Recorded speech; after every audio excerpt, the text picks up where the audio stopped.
ay araw ng linggo, araw ng date natin kay Lord. Sabi ko, di naman gaano malamig, kaya kong maglakad. Kahit pagsilip ko nga sa bintana, ay sus ko, pagkakalakas ng hangin. At dali-dali akong umawra, syempre. At ito nga, habang naglalakad ako, ay damang-dama ko ang hangin. Napakalamig at talagang pagdampi ng hangin sa aking mga mukha.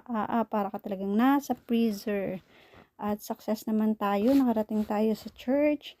At paglabas ko nga ng simbahan ay mas malamig pa. Kaya pumunta muna ako sa aking tambayan, din sa Portinos, at nag-order ako ng teriyaki fried rice with shrimp para sa aking lunch. At bumili na rin ako ng California roll para sa dinner ko mamaya. At dahil sobrang lamig talaga, ay bumili ako nito.